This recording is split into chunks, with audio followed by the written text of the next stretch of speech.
আয়াতুল কুরসি সম্পর্কে আমি আজকে আপনাদের সামনে একটা ভিডিও নিয়ে এসেছি।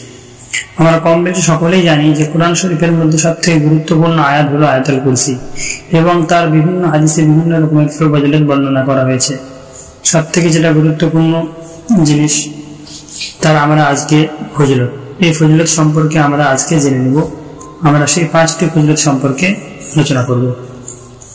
আয়াতুল কুরসি হচ্ছে আমাদের সকলেই হয়তো মুখস্থ নাও থাকতে পারে, তো আমরা মুখস্থ করে নিব। আমি একবার পড়ছি, আপনারাও আমার সাথে পড়ুন। আল্লাহু লা ইলাহা ইল্লা হুয়াল হাইয়ুল কাইয়্যুম লা তা'খুযুহু সিনাতুন ওয়া লা নাওম লাহু মা ফিস সামাওয়াতি ওয়া মা ফিল আরদ মান যাল্লাযী ইয়াশফা'ু ইনদাহু ইল্লা বিইذনিহি ইয়া'লামু মা বাইনা আইদিহিম ওয়া মা খালফাহুম ولا يحيطون بشيء من علمه إلا بما شاء وسع كرسيه السماوات والأرض ولا يؤوده حفظهما وهو العلي العظيم।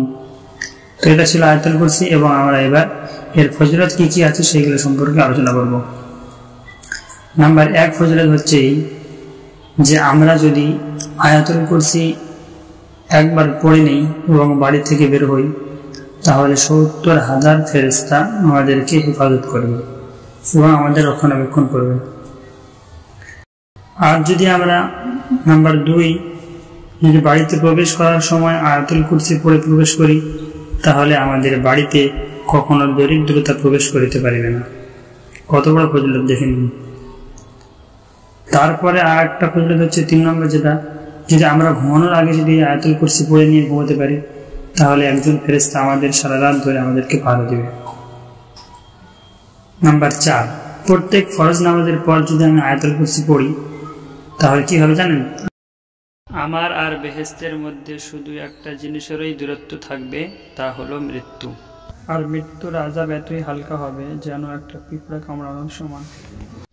আর 5 নম্বর ফজিলতটি হলো এই, আমরা যদি ওযুর পরে একবার আয়াতুল কুরসি পড়ে নিই তাহলে আল্লাহর কাছে আমাদের মর্যাদা 70 গুণ পর্যন্ত বৃদ্ধি পাবে। কত বড় ফজিলতের কথা দেখে নিন।